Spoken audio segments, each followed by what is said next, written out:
Chapter 7, It was a triplet. Chapter 7, It was a triplet. Unable to keep laughing any longer, Ingrid soon stopped smiling. Seeing that, REM grabbed Ingrid's wrist and quickly wrapped bandages around it. Stay behind me today. With your hand like this, you'd be dead in an instant. If the platoon leader finds out that this happened during sparring, he'd throw a fit. I'm fine. Fine? What do you mean by fine? With this hand, you'll die on the battlefield. Are you secretly planning to commit suicide? If so, I won't stop you. It wasn't an unreasonable statement. With such a hand, one could easily die on the battlefield. However, it wasn't a huge problem for Ingrid. If he died again, that was it. Then the 125th morning would dawn. It's not boring though. He could end today's repetition. Ingrid had not only trained in swordsmanship during the past days. By repeating the day for the 124th time, he had also come up with ways to navigate through today. It is often said that when an ordinary soldier survives the first battle, it's due to luck. He has simply picked up a coin dropped by the goddess of fortune. If one doesn't have exceptional talent, luck is often a key factor in staying alive. In Ingrid's calculations, in order not to die, some luck was required at least a few times. But I can't rely on luck alone. Ingrid didn't need to do that. He knew what was happening on the battlefield, especially the things around him. Therefore, he could prepare and anticipate. On the 124th today, Ingrid died again from a thrust to his neck. His palms were in such a state that he couldn't even properly parry with his sword. Still, he didn't want to waste even a single day, so he took in the thrust of the enemy and endured the pain. He did it. It's going to hurt. But I'll show mercy. As the enemy spoke, Ingrid endured the sharp pain of the blade through his throat. Something caught in his tongue, and before he died, he spat out a broken molar. The pain came from having clenched his teeth tightly. Yeah. It wasn't something boring. He spent the repeated day meaningfully, and so it was even a bit enjoyable. But, no matter how one tries to justify it, I don't want to die. There's no way dying would be enjoyable. Especially when he had to die at the hands of a perverted bastard who enjoyed inflicting pain on others. If he could end it, he would. The moment he realized he was trapped in another repeated day, Ingrid had made that decision. And then, clang! Clang! Clang! The 125th morning arrived. Ingrid got out of bed and grabbed REM's shoes, shaking them off. What are you doing? Those are mine. I know. They smell awful. If I throw them at the enemy, the smell alone will take down 50 of them. Why are you being so annoying this early? Did you have a good dream or something? A bug fell from REM's boots. Ingrid squashed it with his foot. I saw it entering this morning. Thank you. REM chuckled and fixed his boots. With REM behind him, Ingrid pulled back the tent flap and stepped outside. The dawn had just broken, and the sight of the blue from the early morning mixing with the yellow of sunlight was visible. The busy sentries were too preoccupied with stirring their pots. Newly awakened soldiers rubbed their eyes, either grumbling or silently getting to work. Stop banging on it. I'm going to crack your skull. Who drank themselves to sleep yesterday? It was from the back barracks. Shut up. If they catch you drinking, you'll be disciplined. Shut your mouth. It was a conversation between the sentries and some of the soldiers who had drunk too much the previous night. Listening to that, Ingrid turned his head slightly to look at the drunk soldier's face. It was the squad leader of a different unit, and the guy had a good mother. On the 66th day, in order to remember that day, Ingrid had talked to him and pretended to be friendly for no reason. Aren't you on morning duty? Do it yourself. While glancing back, Ingrid suddenly said to REM. Why me? You should do it at least once. I've done it more than 5 times for you. Are you counting that kind of thing? Yeah, just yours. Why just mine? Because you're annoying. Over the 125 days, Ingrid hadn't been able to scratch REM even once. But there was no resentment. If there were any feelings, it was only gratitude. Anyway, REM would do it. Letting REM take over the morning duties was the pattern that had the highest survival chance and the best conditions to start the day in the repeated days. All right, damn it. I'll do it. After moving his body roughly to warm up, he didn't feel the chill of the morning air. While twisting his body this way and that, Ingrid stayed in front of the barracks. One by one, the soldiers began to step outside. The first was Jackson, a diligent member of the squad. He gave a brief nod when their eyes met. Ingrid responded with a slight nod of his own. Several others followed suit. Ingrid, squinting as he came out last, caught a soldier with his half-closed eyes. Big Eyes. Nickname Big Eyes, real name Kreis Ullman. A handsome squad member. Despite being called a fool, he was one of the squad's members, though still the only member with less than average combat ability. To put it more precisely, he would get pummeled if he fought Ingrid. Sigh, why? Early morning is torture for high-class personnel like me. Kreis grinned, his face still free from sleep, looking as good as he always did. He had a handsome appearance that might catch the eyes of those interested in men. Get me a few things. Kreis tilted his head in confusion at Ingrid's request. It was unusual for Ingrid to ask for something like this. Did you want to learn something new? Or is it alcohol? No women, though. I can't bring one at this time. Kreis was the squad's black market dealer who could get almost anything. Do you think I'm looking for a woman? No. Then what do you need? 5 throwing knives, oil-treated leather, a large needle, deer leather gloves, and finally, about 10 white flowers and a handful of alum. As Ingrid mentioned the leather, he roughly estimated its size with his hands. It was large enough to wrap around an adult man's torso. I don't know what you're planning with all that. Can't you get them? Kreis looked at Ingrid for a moment before nodding. There's nothing I can't get. But, no matter if you're a squad leader, it won't be free. You know that, right? How much? 17 silver. What a scam.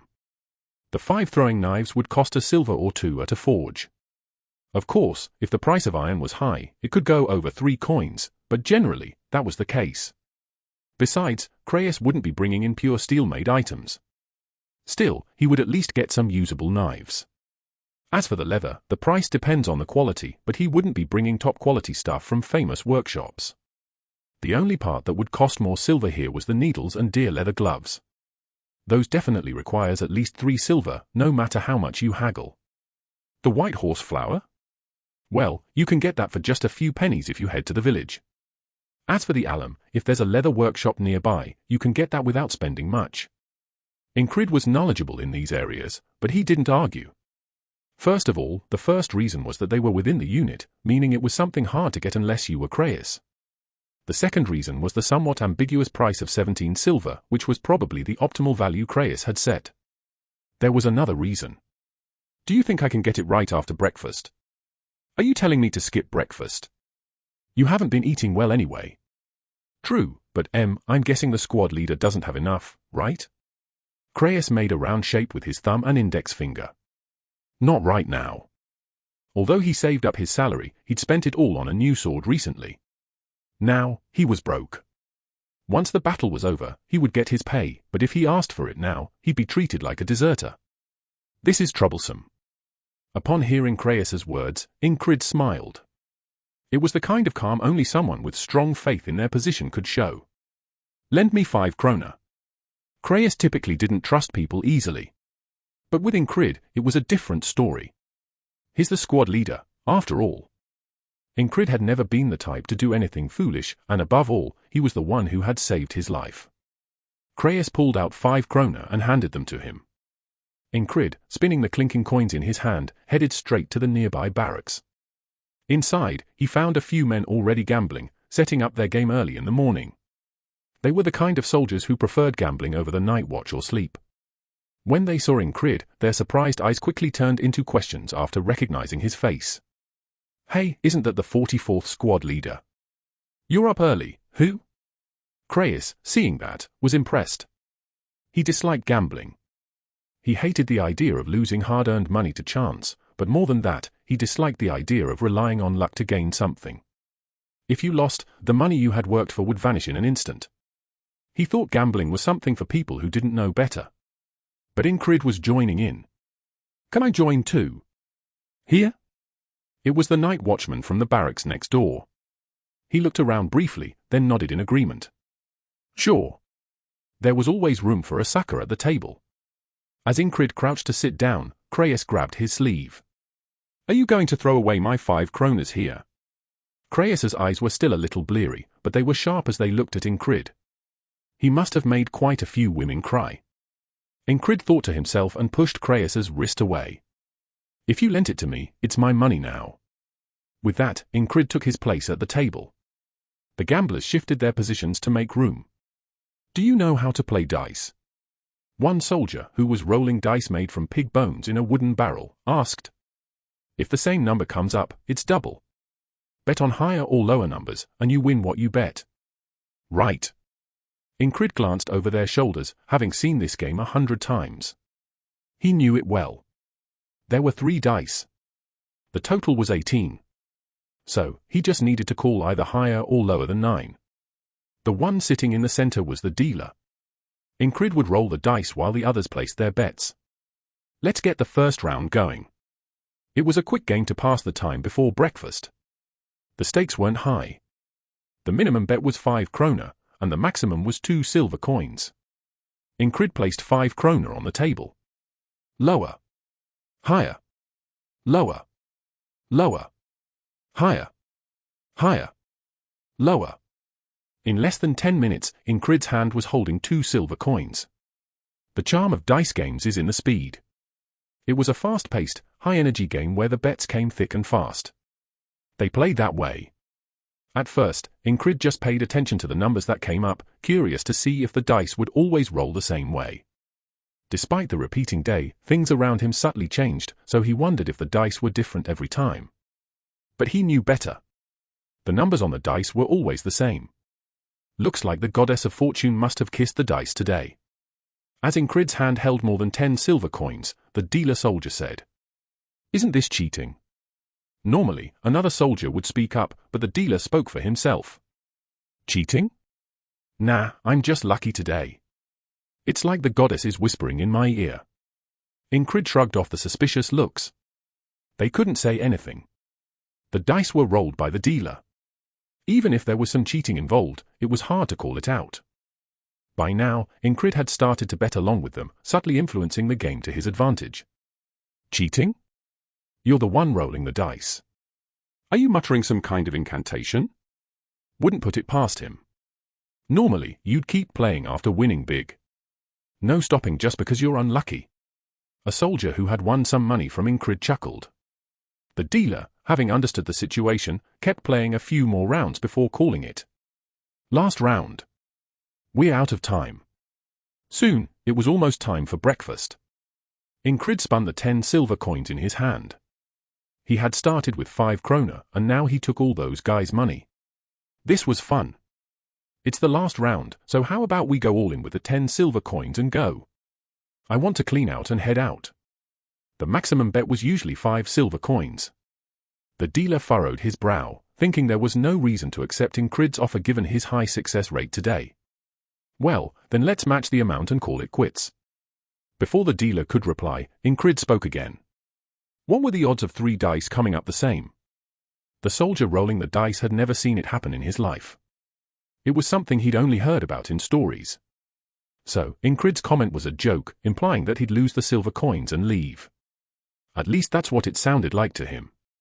The dealer rolled the dice with a loud clatter, making sure not to risk any mishaps. "Let's see."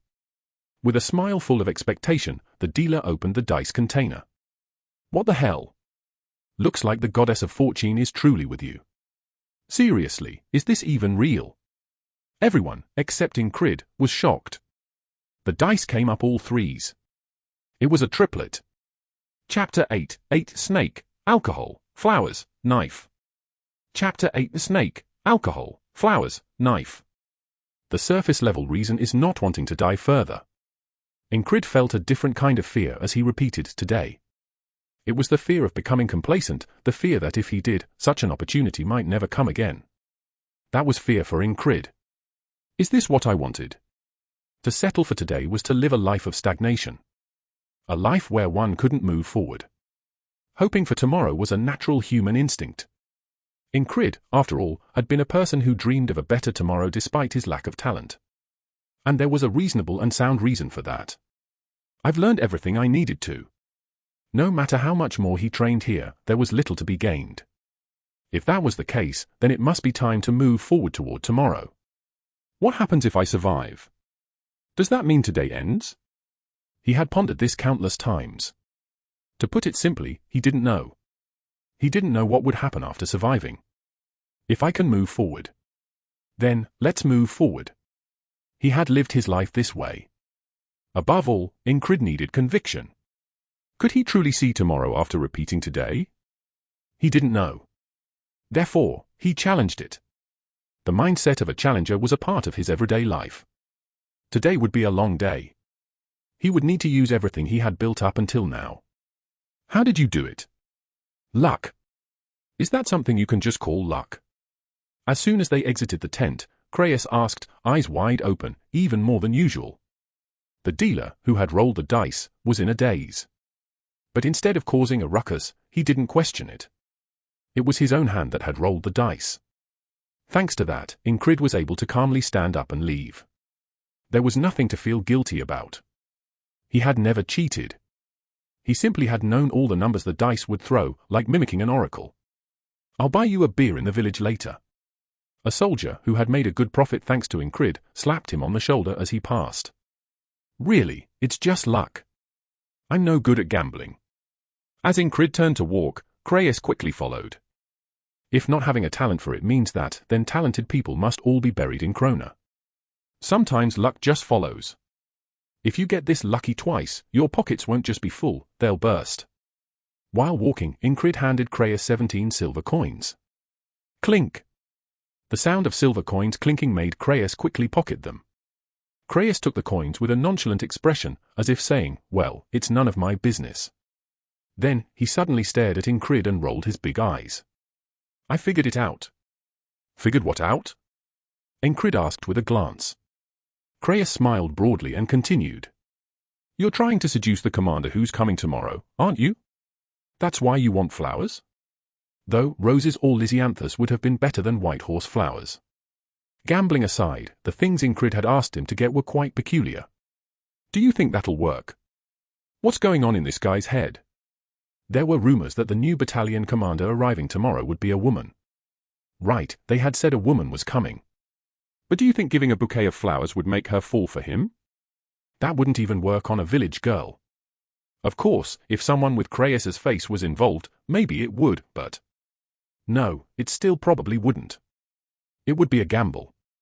At best, he'd break even, and at worst, it could lead to an instant execution for insulting authority. The squad leader also has a pretty decent face, though. Do you ask all sorts of things when I ask for something? If he didn't run around to find the things he needed, he wouldn't be able to get them in time for lunch. Looking at Creyas, Ingrid silently gave him the signal. Creyas nodded and turned, knowing exactly what needed to be done. He would have to move quickly. Ingrid would also need to move swiftly, depending on how much time Creyas spent gathering the items. Now, it was time to rest. Ingrid leisurely ate breakfast. The meal was a soup made with crushed barley and wheat, hard bread, and dried meat. The meat only came once every 3 days. Fortunately, today was one of those days. If it weren't, he wouldn't have seen any meat for days in the repetitive cycle. Normally, he'd break the bread into the soup and eat it, letting it dissolve in the broth. After a few bites, the broth thickened, and though it was tasteless, it was at least satisfying. Once the dried meat was torn up and mixed in, the flavor became just right. Ingrid chewed thoroughly. Eating was the fuel for action. Regardless of skill, soldiers who had eaten well performed better than those who had been starving for days. The warm broth slid down his throat, settling in his stomach. After repeating that a few times, the bowl was empty. Tasty? The flavor of exploiting your comrades for food. REM came over, grumbling. Very. Yeah, I suppose it's fine to eat without being picky. I've never seen anyone who's picky about food living long. We've got one of those in our squad. Though, that person seems to keep surviving well. Not for long. REM, who had been muttering curses about a squad member, soon grabbed his bowl and walked off. It was time to scrub the dishes quickly. After filling his stomach with thick soup and bread, Ingrid took out a greased cloth and carefully wiped his sword, then dried it with a clean cloth. The new sword wasn't made from famous steel nor crafted by a renowned blacksmith, but it was quite usable. Its weight distribution was solid, and the blade was sharp. It was sharp enough to cut through thick cloth armor or thin leather armor. After finishing with the sword, Ingrid stepped outside the tent, and Kreis appeared. He came walking, his head swiveling from side to side, and Ingrid called out to him. "Big Eyes!" Kreis came over, holding a bundle in his hand. "Here." The bundle, as expected, was the item Ingrid had asked for. When Ingrid received it, it was exactly as he had hoped. 5 throwing knives, mixed with some impurities. The quality was poor, but the leather was well-oiled, and there was a large needle. I only managed to get 1 deerskin glove. Ingrid rubbed the blade of a throwing knife with his finger as Kreis spoke. It was true. Instead of a pair, there was only 1 left-hand glove. "So here." Kreis handed him a coin. "It was 2 coins for the deerskin gloves, so here's 1 back." That Kreis, he really knows how to make money. Ingrid already knew this. He could have insisted on the full price, but that would waste time, and there was no need for it. Better to focus on today's tasks. There wasn't much time to waste. Kreis had brought him dried white horse flowers. It wasn't even worth confessing to that girl, was it? She couldn't even get me fresh ones. That swindler. Ingrid nodded. He had expected this. Who on the battlefield would get a dozen fresh flowers? Instead, I got 12 stems. At least he was an honest swindler. And here. Kreis pulled out a small pouch. When he opened it, white powder was inside. If the deal had gone wrong, Kreis likely intended to pretend he couldn't get the powder, only to later claim he had just managed to acquire it. It was a transparent trick, but Ingrid didn't mind. He had everything he needed. Good work. But what exactly are you going to do? Kreis was genuinely curious about what this good-natured squad leader might do next. I was thinking of doing some sewing and maybe brewing some alcohol. At that, Kreis couldn't help but tilt his head. Sewing? Brewing alcohol? Why all of a sudden? Well, I guess I understand. Kreis didn't press further and left, while Ingrid carefully strapped his knife to his waist and tossed the rest into the tent. Then, he walked with purpose. His steps were already set toward his destination. Without slowing, he headed toward the outer edge of the barracks. A soldier, spotting him, called out. "Hey, what's up? The 44th squad leader? If you're going to take care of business, don't go over there." "Why?" "Someone peed over there yesterday and got bitten by a snake. A venomous one. Not particularly deadly, but he's been scratching himself all day in agony. I'm in a hurry. I'll be quick. I warned you." It wasn't the soldier's job to actively stop him. He let Ingrid go. As long as his luck isn't too bad, it should be fine. The soldier thought to himself as he turned away from Ingrid. Ingrid walked slowly, glancing around. The outer edge of the barracks had been designated as a restroom area. A few foul-smelling pits and some large trees stood surrounded by dry leaves. Ingrid carefully avoided the stinky area and scattered the white powder. He then crouched down in an area devoid of grass, picked up a nearby twig, and sharpened one end with his throwing knife. Using the knife's edge like a saw, he repeatedly scraped at the twig, then used force to shape the tip by shaving off the sides. After several strokes, the end of the branch split in 2, forming a spear-like point. From the outside, it might have looked like he was just wasting time, but his true intentions were different. Even as he worked, Ingrid kept an eye on the dry leaves around him. No more than a few moments passed after finishing his work and sipping a cup of tea when the leaves rustled. Snakes dislike white powder. Since he had spread some in one area, it was natural for the snakes to avoid it. Snake hunting was something he occasionally did. If you caught a good venomous one, you could sell it for a decent price.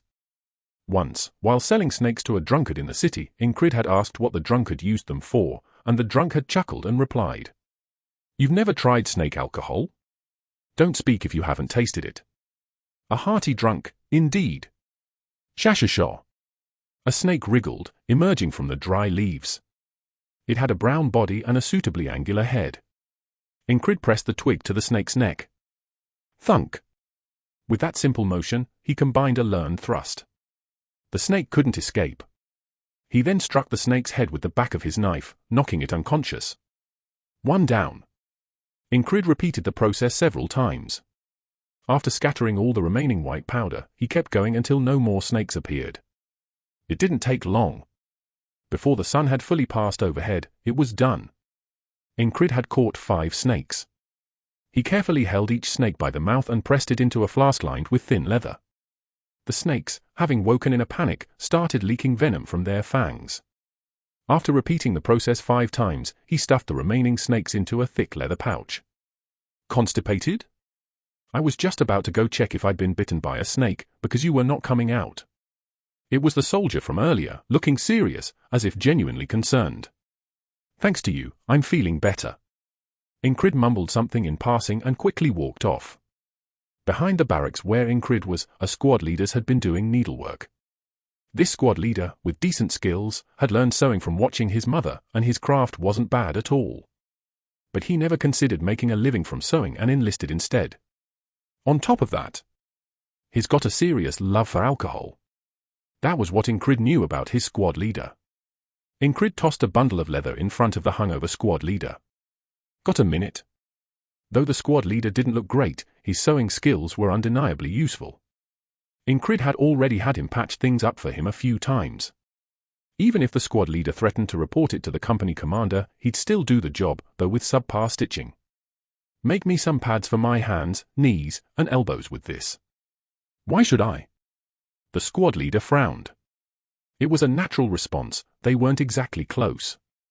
But Ingrid didn't have the luxury of time to explain. He needed the work done fast to ensure he'd have it before the battle.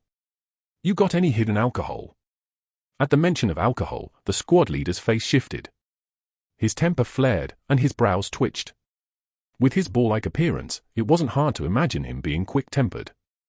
Still, it was surprising that someone with such a rugged look could be so delicate with needlework. If you make some with this, it'll taste amazing. Ingrid set down the bundle with the wriggling snakes on the table. The snakes began to dance wildly across the leather. Snakes? The squad leader didn't even look inside but spoke up.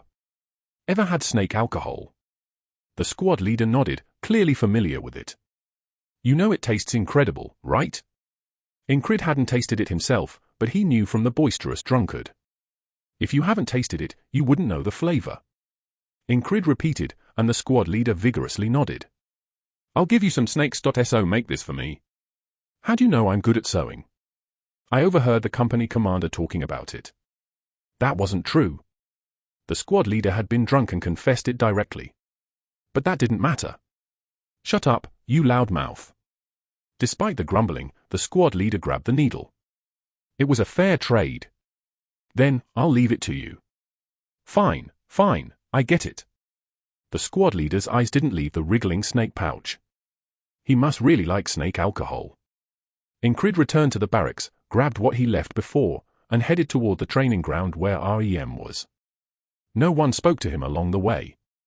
In moments like this, being part of the 44th Squad was nice. It was a unit that served as both outcasts and misfits. Behind a small hill, where few people passed by. Ingrid, wearing the deer leather glove, crushed white dead flowers against a stone. He repeated the process until the white petals turned dark green, then mixed in the snake venom. Normally, snake venom only caused mild itching, but when combined with white horse flower, it was different.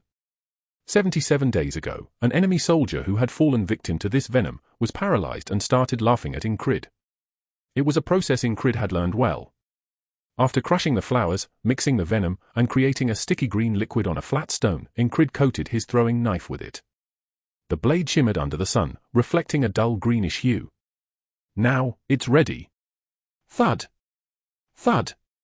All units, assemble! A loud call rang out from inside the barracks. Ingrid knew well from repeated experience. It was the summons for the battle order. Chapter 9, A Different Man Each Day.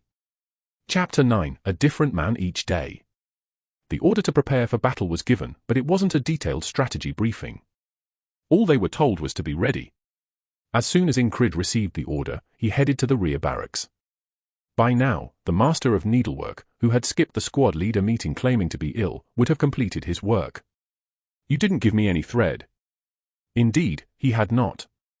Ingrid was greeted by hand, knee, and elbow guards made of sturdy leather, crafted with care. Thread. Feigning ignorance, Ingrid watched the alcohol-loving squad leader huff in frustration. What was I supposed to do with just the leather?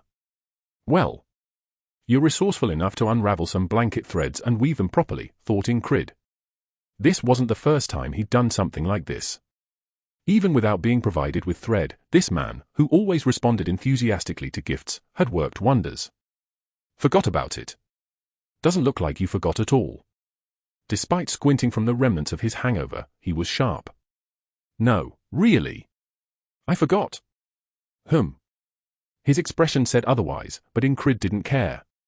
He casually gathered the leather guards. The stitching was meticulous. Though Ingrid had crafted similar items himself, this friend's handiwork was undeniably superior. Ingrid was satisfied. Feels like I've been duped. Good job. He gave the man a pat on the shoulder and returned to the barracks. Upon returning, Ingrid simply mentioned the afternoon battle and busied himself at his station. Swish! Ingrid drew his sword and gripped the deer leather glove in his hand, slicing back and forth with precision. After shredding the leather into strips, he stretched them out and quickly crafted a sheath for his throwing knives.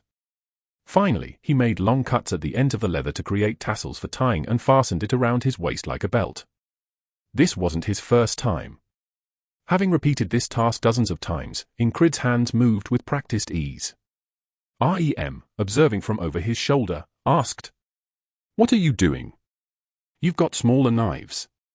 Why use that one?" Testing the blade's sharpness. "You're good with your hands.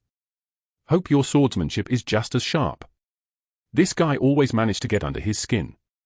It wasn't offensive, but it often poked at moments when Ingrid wasn't making progress. Ingrid ignored him. "I went through all that trouble to get it, and you just shred it up to make a knife sheath." From the other side, Reyes popped his head over Ingrid's other shoulder. "Why are these guys so interested in what I'm doing? Were their brains wired to see him as their mother? That's disturbing. I don't get it. Did you eat something weird out there today? Speaking of which, you were running all over the place earlier. Something up?" "Nothing." Ingrid brushed it off casually. He polished his blade once more and sat quietly with his eyes closed. He began to recall the countless battlefields he'd faced. Like a panorama, the scenes played in his mind. He'd been through 125 battles. Ingrid reviewed them in his mind. Preparations like these were for survival, not for honing swordsmanship. The battlefield is not a training ground for swordsmanship. Even if his sword skills lacked polish, his extensive experience of survival couldn't be ignored. What had kept him alive during those years? Not just his sword. It was situational awareness, luck, preparation, and composure. Blending them all together had ensured his survival. Thus, today would be no different. The same as always.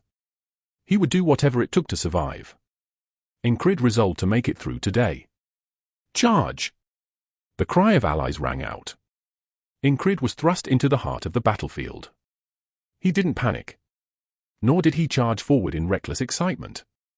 Instead, he raised his head, surveyed the battlefield, and controlled his breathing.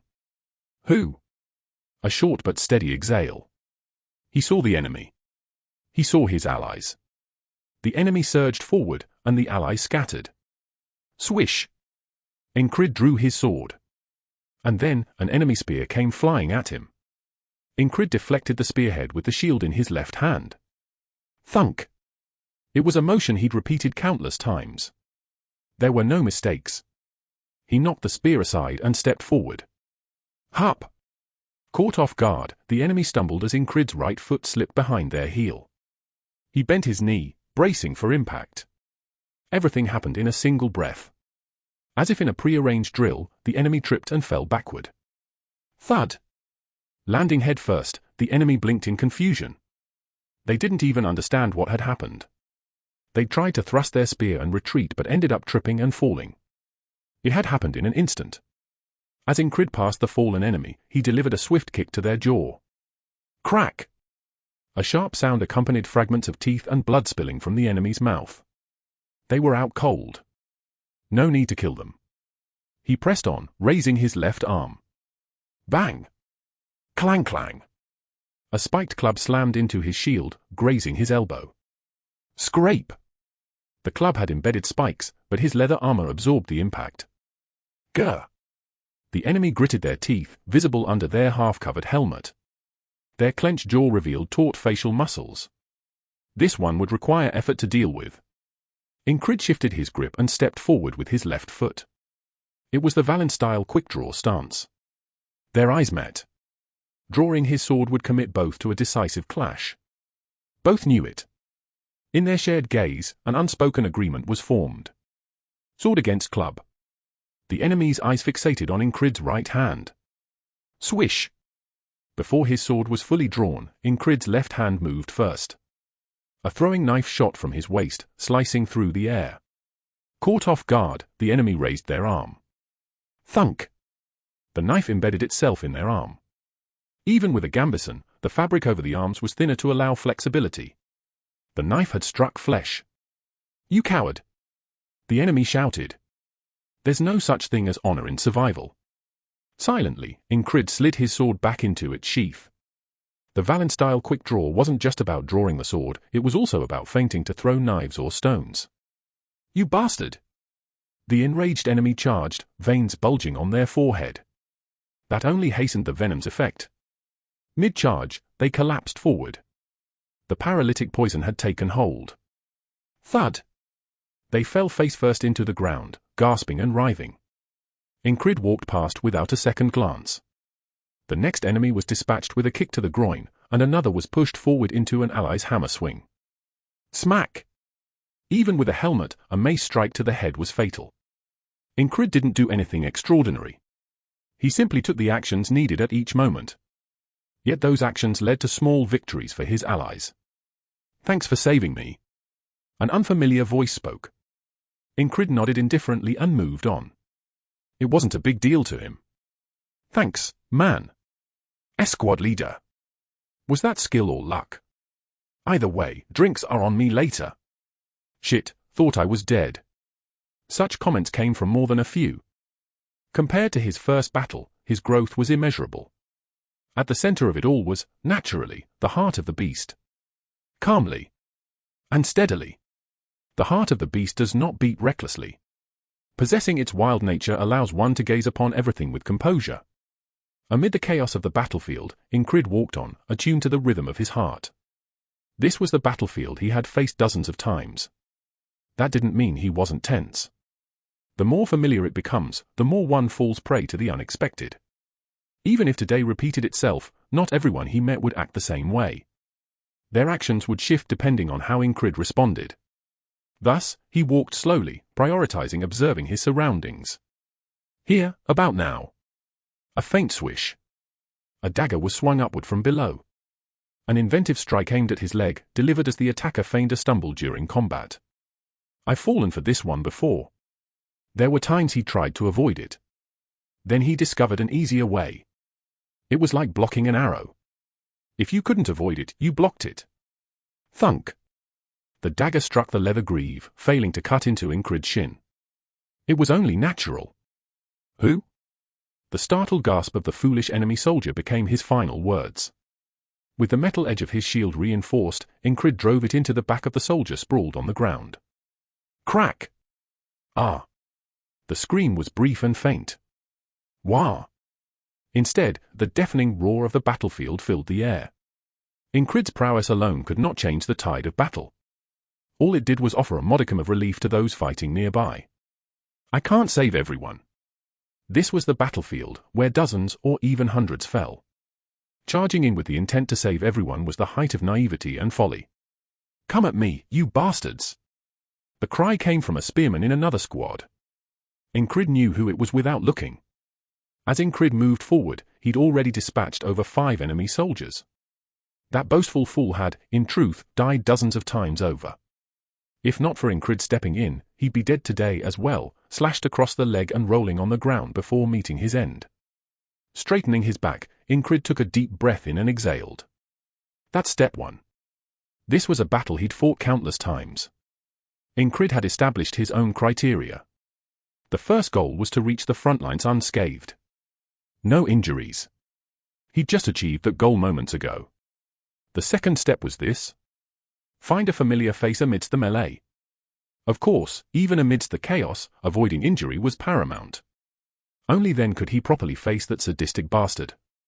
Having fought through this battlefield over 100 times, Ingrid's thoughts always came back to one thing.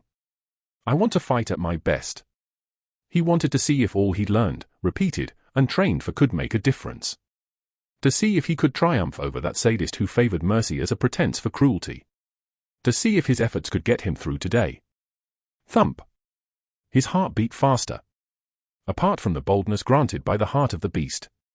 I will surpass today. With his goal clear, his purpose unwavering, Ingrid's heart raced. He walked through the battlefield once more, sometimes breaking into a run. Wah! Damn it, spare me. Come on, you scum! You bastards! Amid the duet of curses and battle cries, Ingrid swiveled his head around. The one crouching, skulking, and watching. That was who he sought. It didn't take long to spot him. A burly figure slinking between enemy lines. The first target. Before confronting the sadistic stabber, there was a task to complete. The clubber who goes for the back of my head. A foe Ingrid had even nicknamed. If left alive, he'd repeatedly club Ingrid's head mid-fight. Call it fate, if you will. But Ingrid didn't believe in fate. That everything is preordained from birth? What a load of crap. If his sword broke, he'd use the broken blade. If he had no weapon, he'd fight with his fists. If his arms broke, he'd bite them. If he had no teeth, he'd use his gums. If talent wasn't enough. I'll climb up this way. What does it mean to be a knight? What is the power that changes the tide of battle? An unattainable dream becomes a delusion. But if it's within reach, it becomes a goal. Ingrid never gave up on his dream. Who? He exhaled. Flick. He drew a dagger and pulled his arm back, preparing to throw. In the midst of the chaotic battlefield, he felt the weight of the dagger in his hand, locked onto his target, and traced an imaginary line. It was a throwing technique taught to him by a former dagger-throwing contest champion he met in a tavern. He'd practiced it countless times during his repeated days. He lifted his left foot slightly, stepped forward, turned his waist, and extended his right hand. Finally, he snapped his wrist, focusing on the sensation at his fingertips. Swish! The dagger flew straight along the line Ingrid had visualized. Ugh! The dagger embedded itself in the clubber's shoulder. The foe's armor was shoddy, it wasn't a difficult shot. Which bastard? The man cursed, scanning his surroundings. There was no need to make eye contact. Without a priest or antidote, the man would soon collapse. Sure enough, the target fell, and Ingrid casually began searching for the second foe. This time, it was the one who liked to throw axes. That pest had often interrupted with his well-aimed throws. Dealing with him in advance would prevent interference during the duel. By the gods! The fervent cry of a devout ally soldier reached his ears. Meanwhile, curses and bloodthirsty shouts echoed from every direction. Ingrid walked steadily, looking for his next target while surveying his surroundings. He blocked minor attacks with his shield. When he spotted an opening, he tripped enemies or struck their heads with the flat of his blade. For those foolish enough to wear helmets, he struck down from above. These actions eased the burden on his nearby allies. 3 daggers left. The axe thrower wasn't in sight. His position changes every time. Still, this general area was correct. First, I'll save him. It was time to rescue an ally about to have their head pierced by that hawk-eyed bastard. To the right. He walked in that direction, moving with his allies. Along the way, he blocked several attacks before discarding his damaged shield. No matter how many times he repeated the day, the shield always broke. Around here. Having fought through this battlefield over 100 times, certain patterns had become familiar despite the chaos. A shield rolled along the ground. Ingrid stepped on the edge of the shield. The shield, wedged against a rock, popped into the air. He caught it mid-flight with ease. Though it was almost a trick, the motion had become second nature after countless repetitions. Impressive! A nearby ally soldier remarked in passing. Enemy behind you. This one had died many times before, distracted by watching Ingrid. After hearing Ingrid's words, he spun around. He found himself facing an enemy soldier armed with a spear. You sneaky rat! The two clashed in a fight for their lives. The ally soldier would win. Ingrid had seen it happen at least 20 times. There was no need to watch. On this battlefield, familiar to the point of monotony, Ingrid mentally mapped out the terrain. Let's save Bell first. He moved with purpose. Ah! Bell tripped and fell. Thunk! A shield blocked an arrow. Ooh! I'm alive. Keep your head down and crawl back. More arrows are coming. Bell obediently followed the advice. In many of these repeated days, a second arrow had pierced Bell's head. Crawling was the safer choice. Did you strike a secret deal with the goddess of luck? It was REM. That barbarian. He spouted blasphemous words that would make a devout priest faint. Not a scratch on you, huh? Ingrid's ultimate goal for today was to face that sadistic bastard at peak condition. Go do your job. I will. But something's different about you today. Every day, I'm a different man. There were no identical days in these repeated battles. Each day was one of growth. You might need some medicine, Captain. With that, REM departed. Was that too much sarcasm? Perhaps. But it was the truth. Just then, Ingrid spotted the axe thrower. An enemy soldier with axes dangling from his waist. Why wait? Ingrid drew a poison dagger. Chapter 10, The Blade Struck. Chapter 10, The Blade Struck. GHHK. The man with the throwing axe let out a death rattle. A poison-coated dagger pierced his side, and a spear tip buried itself in his throat. Grah! His eyes dimmed as he choked on blood and foam. That was the end of him. Ingrid stepped back, watching the life fade from the enemy's eyes. Wah! An allied soldier nearby bellowed ferociously. In response, an enemy soldier ahead roared back, Rah! Both men were towering figures, their collision akin to a pair of charging wagons. Locked in a ferocious grip, they spun in a deadly dance. Watching them, Ingrid stepped further back. What must one do to survive? The lessons learned over 120 close brushes with death were countless. Survival on the battlefield meant one thing: avoid combat as much as possible. Ingrid held back, letting others clash around him. Die! Bastard! Swords, spears, axes, and clubs swung with curses rather than war cries. Don't you dare harm my brother, you bastard! A dying soldier left behind his final words. Save it! I'm not taking responsibility for your brother, came the cold reply of a comrade pretending indifference. Kill! Kill! A frantic rookie, driven mad by the chaos of war, screamed nonsensically. Look at that maniac. Leave him be, he's trying to play berserker, a veteran advised, protecting his squadmates. My name is Bar, Thunk. An enemy soldier, caught up in flare, died while shouting his name. An ally sneered while withdrawing his spear from the fallen foe. Thud! A step disturbed the ground, stirring a cloud of dust. The sun's rays illuminated the floating particles. Beside the drifting dust, an enemy soldier spewed blood. Nearby, an allied soldier lay with a shattered skull. Flesh scattered across the ground, blood staining the earth. Even with caution, survival was impossible without action in the heart of battle. Inhale, exhale. Short breaths in, long ones out, Ingrid regulated his breathing. As he steadied himself, a spear's glint darted through the dusty air. Ingrid gripped his shield lightly, deflecting the spear with a clang. The loosened grip let the force pass through without resistance. Simultaneously, a club swung diagonally at him. Crouching forward, Ingrid dodged the club and launched himself at the wielder. Thud! He slammed into the enemy's chest with his shoulder, toppling him. Drawing his dagger, he drove it into the enemy's thigh. Rip! The blade tore through thick fabric, carving a deep gash in the enemy's leg. You bastard! The enemy shouted, shoving Ingrid away.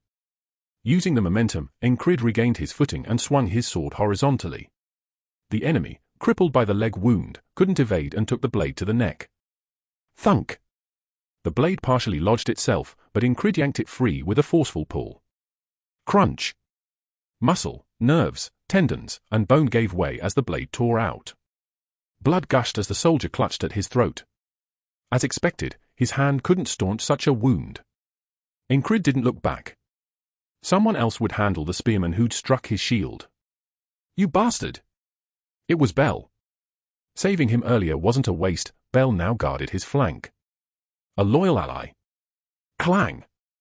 Clang! The clash of steel echoed continuously. Ignoring the felled foe, Ingrid picked up a stone from the ground. He immediately hurled it. The enemy fighting Bell hesitated after the stone struck his back. Whack! Bell seized the opening, slamming his spear shaft into the enemy's head. A solid blow. Guess that evens the score, Bell panted. Do you really think so? Settling a debt of life that easily? Maybe just halfway, Bell admitted, scratching his blooded helmet. Not exactly satisfying. Bell stepped back, showing more caution after being knocked down once. Ingrid moved with the battlefield's flow, shifting step by step. Help me! Gurgle! A soldier choking on blood pleaded for his life. Ingrid recognized him, a compulsive gambler who'd escaped death numerous times. I can't save you, Ingrid stated calmly. Despite countless attempts, it was simply impossible. Treading carefully, Ingrid scanned the battlefield for the perverted enemy who reveled in stabbing. It wasn't difficult to find him. The moment he spotted the target, Ingrid drew his last dagger. Timing his steps, he threw it in rhythm. Thunk! The dagger sliced through the air, a near impossible trajectory for most to evade. Clang! The enemy twisted, taking the dagger to his shoulder. The blade deflected off his scapula. Despite the instinctive move, it was near perfect defense. Their eyes met. The enemy immediately located Ingrid's position. This one was no ordinary soldier. The stabbing fanatic charged, dirt flying from his blooded boots with every step. The distance between them was minimal. It was time to test everything Ingrid had learned through his repeated deaths and rebirths. His body felt sharper than ever, he was ready. The enemy slashed downward. Ingrid raised his shield. Thwack! The blade struck with substantial force, sending vibrations through the shield. Swordsmanship's foundation? Strength, one instructor had declared. Overcome strength with technique? Try beating a frog with just technique. Ever heard of someone parrying a giant and surviving? The basics of swordsmanship are muscle. Muscle means survival. That instructor's harsh lessons had forged Ingrid's body well. Ingrid held firm, matching the enemy's strength. HMMPH. The stabbing fanatic scoffed, kicking at Ingrid's ankle. Ingrid blocked with his shin guard. The steel-reinforced boots turned the kick into a weapon of their own. Thud. Pain shot up his leg, but the bones remained intact. That was enough. He shoved the shield outward and slashed upward.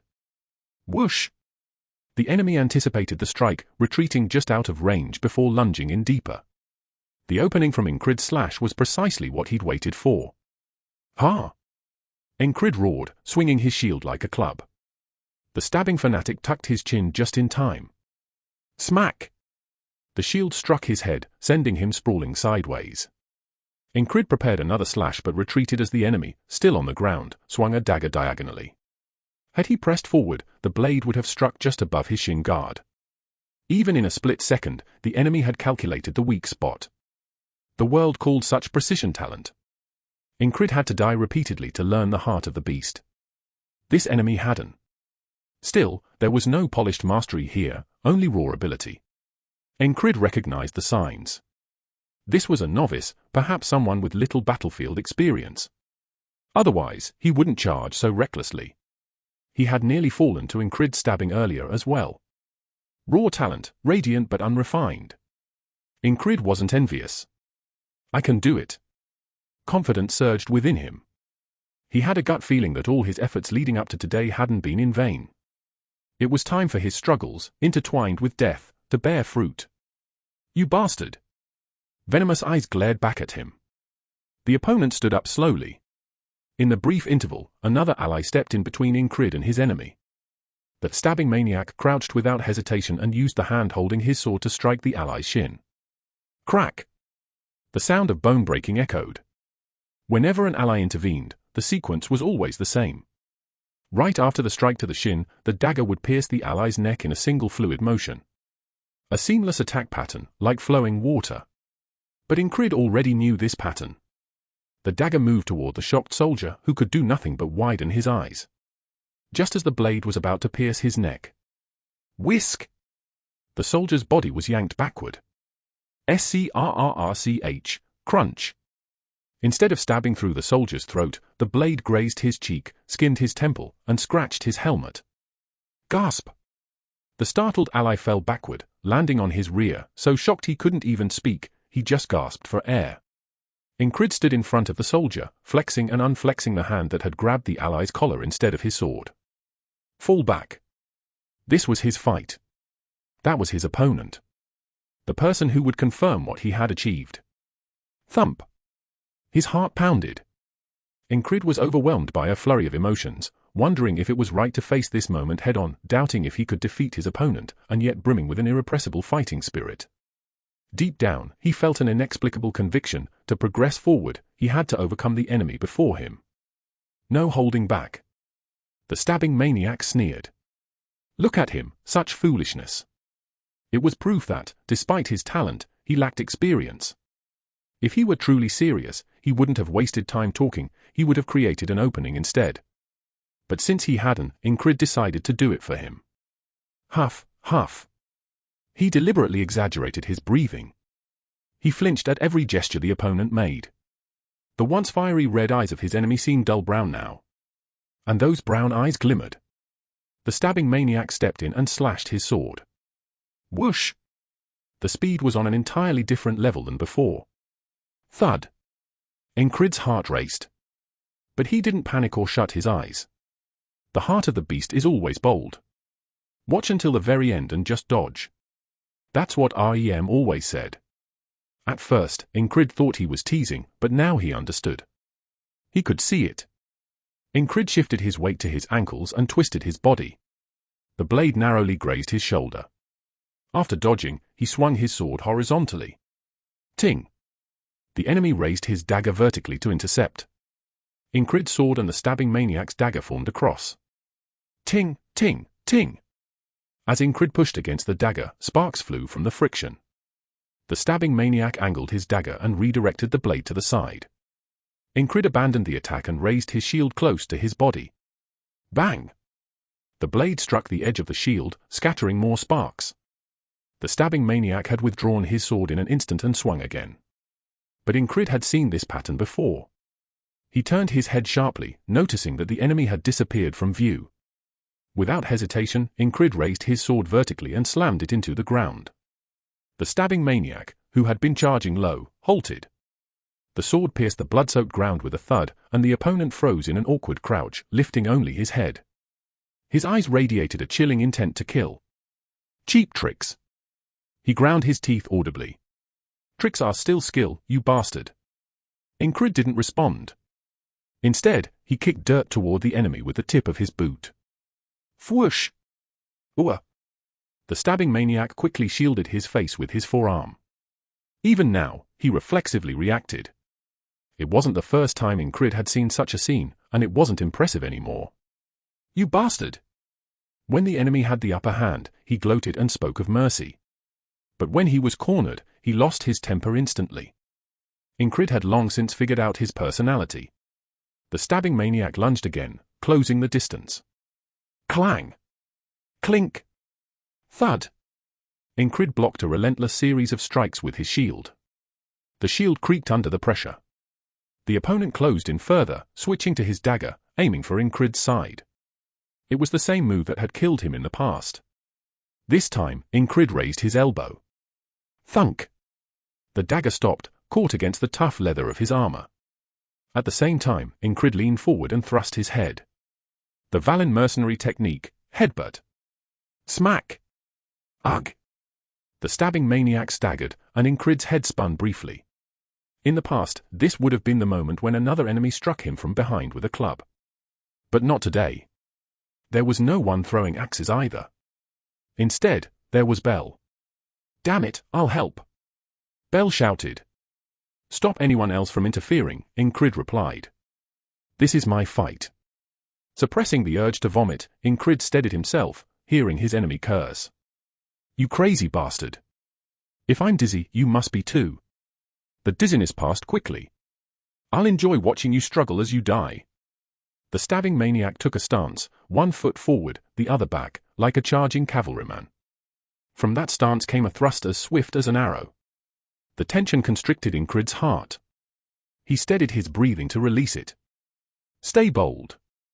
Could today's repetition overcome the wall of talent? The answer awaited. The stabbing maniac moved. He was nothing more than a point, moving faster than sight. He became light, a blade poised to pierce Incrid's body, or so it seemed. Incrid narrowly dodged. Swish! The blade grazed his side, leaving a fiery pain behind. Ignoring it, Incrid stepped forward, pulling his sword arm back as though knocking an arrow. Shifting his weight onto his left foot, he balanced himself. He'd learned by watching, by enduring stabs, and by sparring with REM. Tap! Balance, not brute strength, guided his advance. He poured his will into the blade. Pierce! His resolute will imbued the sword, and as he unleashed his taut muscles, the blade struck. Thunk! The well-sharpened sword pierced through thick leather and cloth, reaching the enemy's heart. The sword, his hand, and his arm felt like one. Finally, he could savor the fruits of his labor. Hey! Someone shouted. But Incrid didn't hear it. Before he could bask in victory. Wham! A colossal force struck his left side, launching him into the air. What? This was something he had never experienced in any of the 125 iterations of today. Frog. Whether it was Bell or someone else, he couldn't tell. The shout echoed faintly as Incrid's vision went black. He passed out. Chapter 11, Frog. Chapter 11, Frog. Damn it. REM spat on the ground and twirled his axe skillfully, spinning it in his hand like a toy. He had just lost track of that hawk talon's 4 sharp eyes, whatever the bastard was called. It felt as irritating as not wiping after finishing a big job. I can't even remember the last time I failed a hunt. The archer had been quick-witted and even quicker on his feet. The moment the guy sensed REM's presence, he bolted. And as he fled, the arrows he fired had been sharp and relentless. REM touched the faint mark on his left side where one of those arrows had grazed him. There was no wound, just the irritation of failing to completely evade it. It left a bad taste, but what's done is done. He had charged diagonally into the enemy's formation, disrupting them as much as he could. Now, it was time to fall back to where he belonged. What's with this guy? Kill him. There were hardly any allies nearby, mainly because he had plunged so deep into enemy territory. Not that it bothered him much. Instead of grumbling or swearing loudly, REM simply swung the axes in his hands. The one in his right hand was something he had picked up from an enemy mid-fight, so its balance was terrible. But that didn't matter to him. If it became useless, he could just throw it away. Whoosh! Thud! With a single swing of the axe in his left hand, he split the jaw and throat of an enemy blocking his path. Blood gushed out like a fountain. REM sidestepped the spray and then hurled the unbalanced axe with all his might. Whir! Even though it wasn't designed for throwing, the axe flew straight and struck its target with brutal precision. Crunch! It embedded itself into the enemy's skull, splitting it clean in half. After wreaking havoc within the enemy formation, REM returned to his own lines. Hope the captain's still alive. That guy wasn't the type to die easily. In all his life, REM had never met anyone as stubborn. Not even among my tribe was there someone like him. The captain was probably holding his ground, albeit barely. He wasn't someone who deserved to die here, even if the battlefield didn't suit him. If only he could awaken the heart of the beast. But his talent is sorely lacking. REM had even taught him parts of his tribe's secret techniques out of pity. Not because he wanted to be a mentor, he simply didn't want to see that guy die in front of him. If he died elsewhere, it couldn't be helped. Back in the Allied line, REM heard someone speak. Messing around and accomplishing nothing, huh? It was Jackson. One of the defining traits of the Troublemaker squad was that, apart from the squad leader Incrid, no one got along with anyone else. That this squad still managed to function was a testament to the inexplicable charisma of its leader. What? Are you picking a fight? Want me to split your skull with my axe? Thanks to you losing track of that, Archer, the battlefield's in chaos. That was definitely a provocation. Even without surveying the entire battlefield, it was easy to tell. But it wasn't because of the Archer. It was because of the frog warrior wreaking havoc somewhere on the field. For better or worse, REM hadn't encountered that frog yet. Shut it. If you don't want to die, don't talk to me. Crazy savage. The two turned away from each other. It was a chance encounter, nothing more. Their brief exchange of insults was just another routine in the squad. The 444th didn't bother maintaining formations. Everyone fought their own battles. Even without formations, they stood out on the battlefield. Except for Big Eyes. REM himself had likely drawn some attention while tearing through the enemy lines. As for Jackson, his specialty was appearing suddenly and silently. From a distance, REM spotted several other squad members. Each of them was doing their part. A guy lazily swinging his sword. Another, stiff as a board, bludgeoning enemies to death. Not a single one of them was ordinary. But the standout among them all was the squad leader. Living on through sheer determination despite lacking talent. Who could call that ordinary? Just in case. REM decided to watch the squad leader's back. He didn't plan on getting noticed, just quietly covering him from behind. Because, to him, the squad leader was still someone who shouldn't die here. He's the first person on this continent to learn my tribe's secret techniques. With those thoughts in mind, REM moved. Soon, his eyes landed on Incrid. Who? In the moment he was distracted, an enemy rushed at him. Reacting instinctively, REM tripped the attacker and smashed his jaw with the axe handle. The man spat out broken teeth. Spinning half a turn, REM followed with an elbow strike. Crack! Snap! The sound of a thick log breaking echoed as the enemy's neck snapped. REM casually rolled his shoulder, his gaze fixed elsewhere.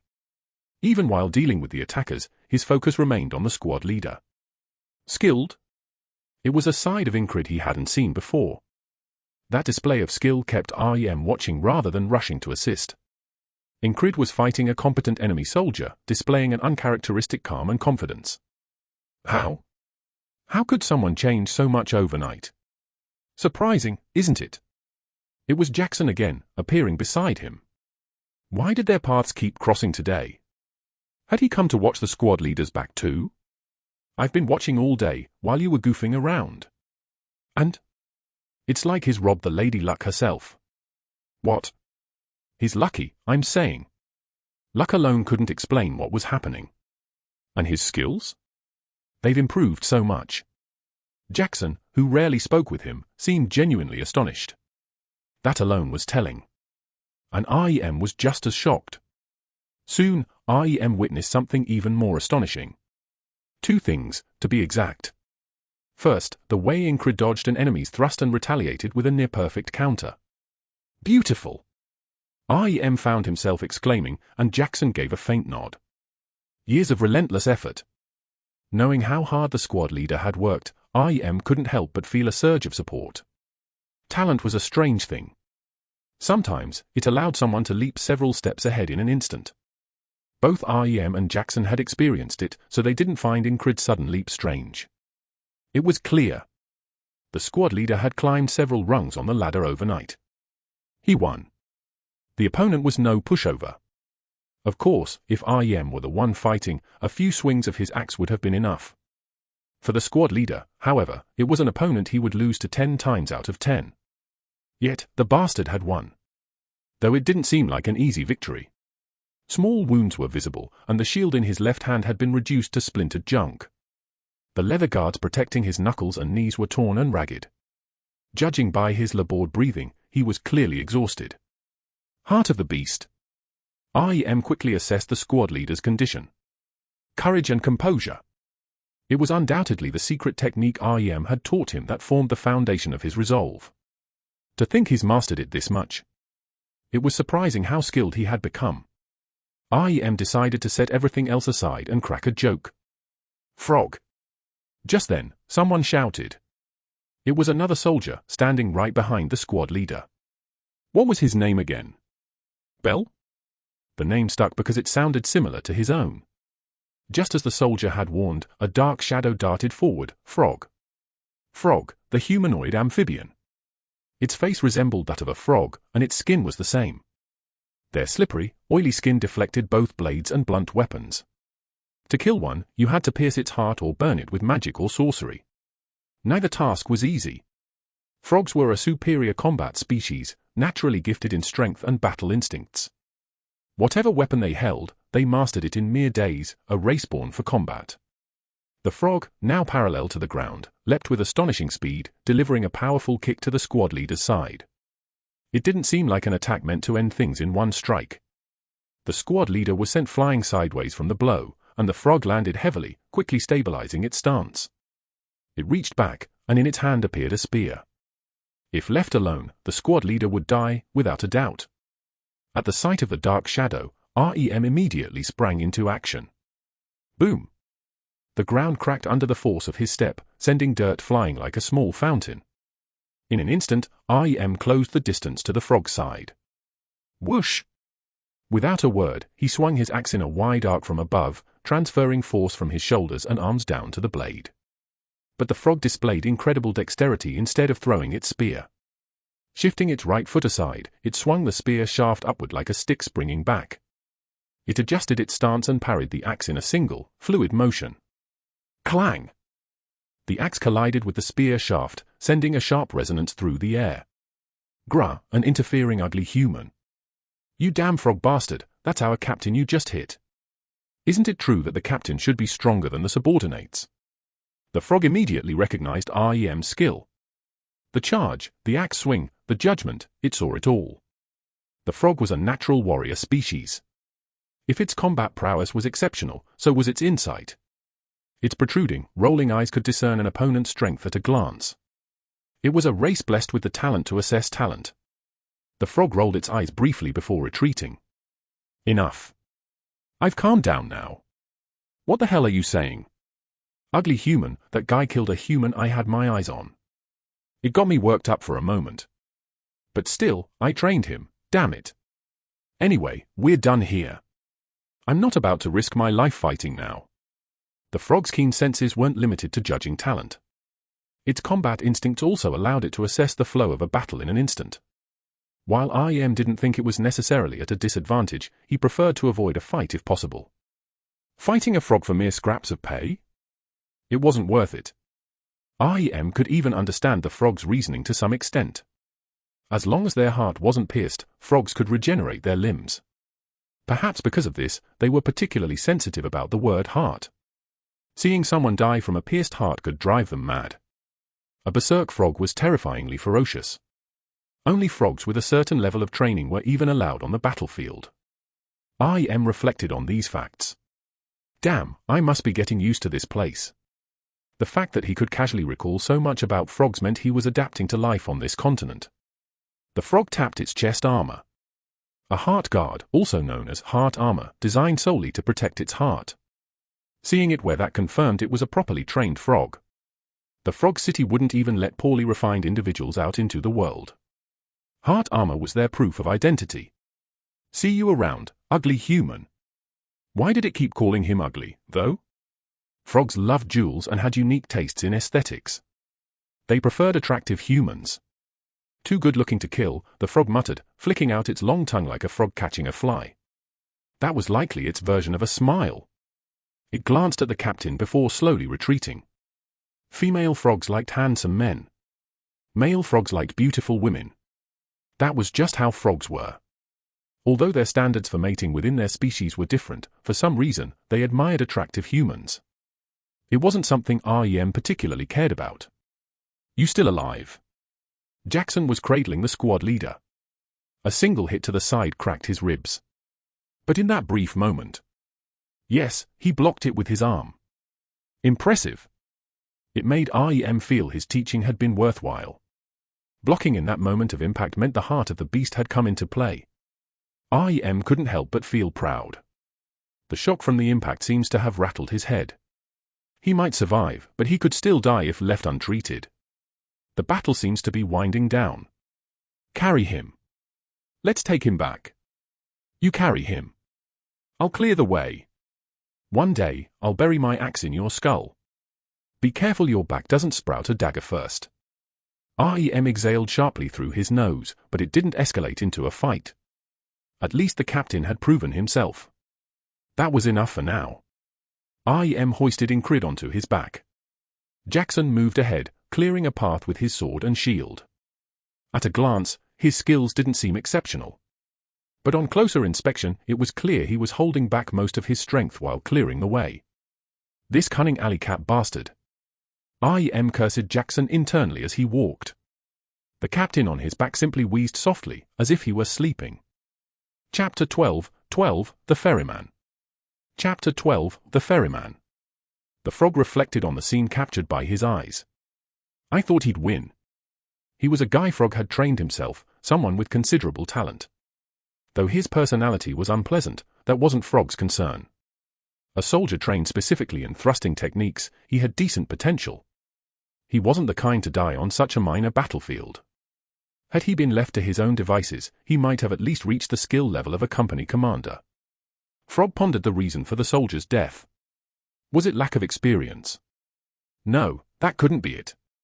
He had trained plenty of soldiers using similar methods before. This guy shouldn't have died so easily. Was it because of a bad opponent? In that case, it was just bad luck. Lady Luck had turned her back on him. The frog chuckled with a guttural gruck-gruck sound. Luck is a skill, too. When Frog entered the Allied camp, his adjutant approached. I've been looking for you, General. Ah, is that so? Did you venture into enemy territory? I just went out for a bit of fun. You seem to be in good spirits. I saw someone who got stabbed to death there. For Frog, the word heart was taboo. Just seeing someone die from a wound to the heart was enough to make him sick. But here he was, laughing about it. The adjutant wondered if something was wrong with the general's head. Yet he refrained from questioning it. An experienced soldier like Frog might occasionally utter the word heart. And the frog standing before him was a seasoned military man. If he wanted, he could easily say the word without hesitation. Thus, it wasn't surprising that Frog could laugh after witnessing such a death. More precisely, Frog laughed when he saw something even more intriguing than death by a stab to the heart. You must have seen something interesting. Well, just a curious fellow. It wasn't likely an ally. If it were, Frog would have brought him over long ago. Frog shrugged it off and strode forward. His soles were thick and tough, rendering boots unnecessary. Some frogs even embedded nails into their soles for better grip, but Frog wasn't fond of such practices. With proper training and skill, slippery soles could become a weapon. He mimicked the thrust. It wasn't talent, it was sheer effort. Frog could assess an opponent's mastery of techniques just by observing them. He had seen that soldier thrust and had immediately understood. A skill tempered and refined through countless trials. It wasn't just learned, it was a survival technique, honed under life-threatening circumstances. Not a matter of talent, but relentless effort. He had minimal talent. Luck might pile up dozens, even hundreds of times, but surviving to that extent seemed implausible. Even if the rest of his skills were subpar, his thrust was passable. But how? With such meager skill. Had he repeatedly survived on the battlefield? To learn like that, to risk death and emerge alive, was proof of facing countless stronger foes. How was that possible? It wasn't.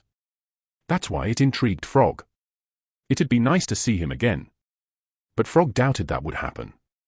Lady Luck was unfair.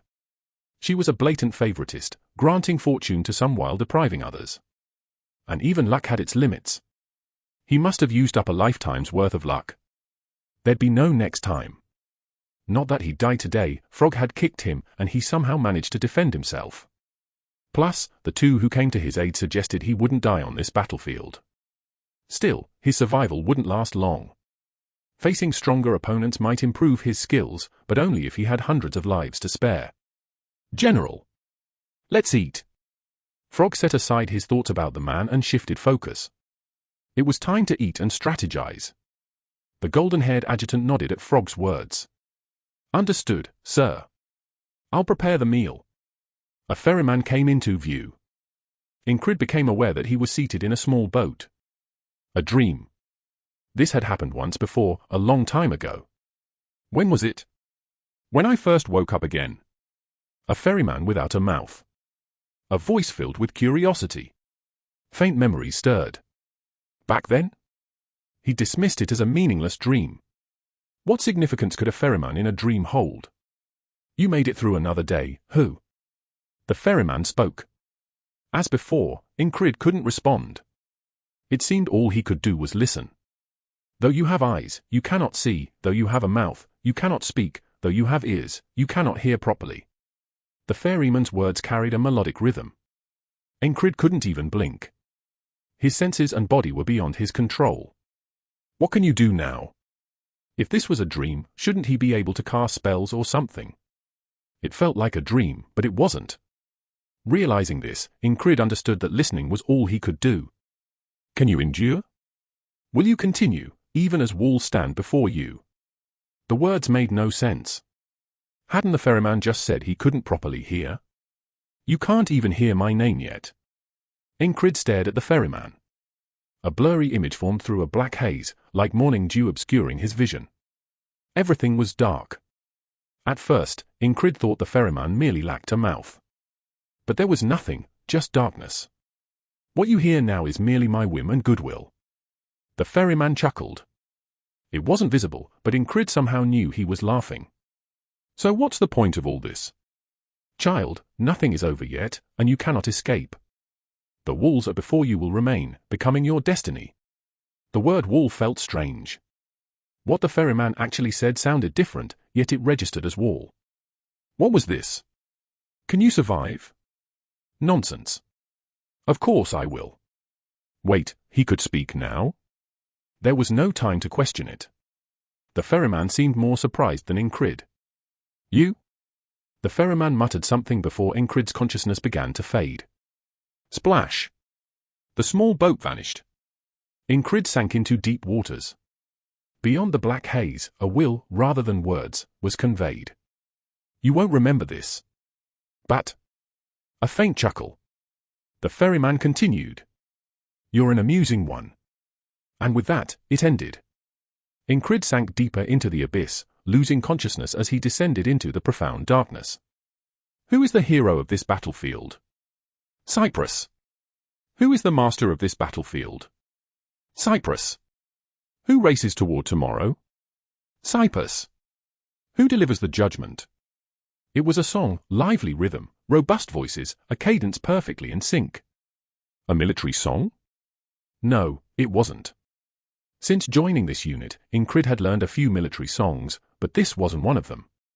What they taught here weren't songs, but chants meant to inspire, a rhythmic rallying cry. We will win. Blessed by the sun that never sets. Empowered by the divine. That sort of thing. No melody, just shouts that doubled as a roar. But this had melody and rhythm. And it sounded oddly familiar. The bard's song. Not all bards are the same. Some align themselves with a cause, joining armies to boost morale. This must have been one of those instances. Who would write a hymn praising Cyprus otherwise? The bard probably hadn't even met the knight called Cyprus. Awake yet? A voice pulled Ingrid's attention. He turned to see REM. His side throbbed violently. When he raised a hand to touch it, REM swatted it away. Relax. It's not broken, just bruised. Your head, though? Took quite the shaking. Now, how many fingers am I holding up? REM wiggled a few fingers in front of his face. Go eat dirt. Ingrid struggled to make sense of everything.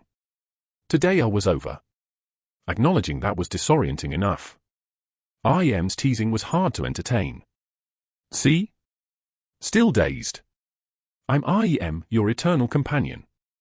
Crazy bastard. Forget me already? That's harsh, Captain. Ingrid closed his eyes briefly and opened them again. The day was done, meaning a night had passed. His thoughts were scattered. His dreams, chaotic. Wasn't I told I wouldn't remember them? Yet they remained, vivid and haunting. Black water, a tiny boat, and a faceless ferryman. Even the ferryman's words lingered in his mind. They felt distant, like events from long ago. Ingrid's memory had always been sharp since childhood. He remembered it all. I haven't forgotten, noble killer. Recalling one of REM's old nicknames made him grin. Sure, that's a secret. The banter ceased, REM giving a mock glare. His eyes asked why Ingrid brought that up. Shaking off his lingering disorientation, Ingrid focused. First things first. What happened to me? Only then did REM get serious, explaining. The death of the stabbing pervert. Ingrid suddenly improved skills. And the frog? A frog intervened? After years as a mercenary, it was his first time seeing one in person. And certainly his first time being struck by one. He was lucky his ribs weren't entirely shattered. What would happen if you faced a frog on the battlefield? Run. Hide. Die. 3 seasoned mercenaries, 3 different answers. But the conclusion was the same. If you couldn't run or hide, you died. That's how dangerous and fearsome frogs were. All combat races were like that. Giants, dragonkin, fairies, each naturally superior to humans. But when it came to reaching the level of knights, humans led the numbers. That's why humanity dominated this continent. After that, I carried you out of the battlefield myself. Through hell, no less. Nearly died doing it. If it had truly been life-threatening, REM wouldn't be bragging. I owe you one. Good. 10 shifts washing dishes should cover it. This guy. Ingrid sighed inwardly but nodded. When their conversation ended, Ingrid told REM to leave. But REM lingered, still smiling as usual. Practicing alone, huh? When I wasn't looking. What was he on about now? Your heart, it's ripened. What? Think I wouldn't recognize my own teachings. Ah. Ingrid realized REM had been watching him. Of course, he'd been watching. Otherwise, he wouldn't have arrived in time to help. Something like that. A few brushes with death, and I just got it. He'd rehearsed plausible excuses dozens of times. This one was the most convincing, and true, in part. He left out how close he came to actually dying. Well done. REM finally stood. Rest up. You need to heal before there's a next time. Ingrid glanced around. He was in the medical tent, surrounded by other wounded soldiers. He tried to sit up but was stopped by a soldier with a weak, raspy voice. Don't move yet. You'll make it worse. Your head took a hard hit. Ordinary soldiers didn't often get medical attention. If a comrade skilled with herbs wasn't nearby, you were on your own, or dead. I made it to the medical tent somehow. How didn't matter for now. He could find out later. What mattered was, I survived today. A new day had begun. At the tent's entrance, light seeped through the gaps. It wasn't sunlight. The flickering glow of torches and moving shadows. The bard song continued outside. Who is the hero? Cyprus. The soldiers' voices echoed in response. He survived today. He lived to see tomorrow. Though unconscious all morning and afternoon, waking only in the evening. Just a day. He asked the attendant medic. A day? No, it's been 2. The shock must have been worse than he thought. Ingrid closed his eyes. Regardless, surviving today was what mattered. He had defeated that spearman. He had won, by skill. Ingrid's thoughts drifted back to the ferryman. He replayed the words, mulling them over. He couldn't help it. The ferryman had said it would repeat. Which meant, if I die, today starts over. The ferryman had delivered it like a sentence. But why does the ferryman consider it a punishment? To Ingrid, it wasn't a penalty. It was a reward.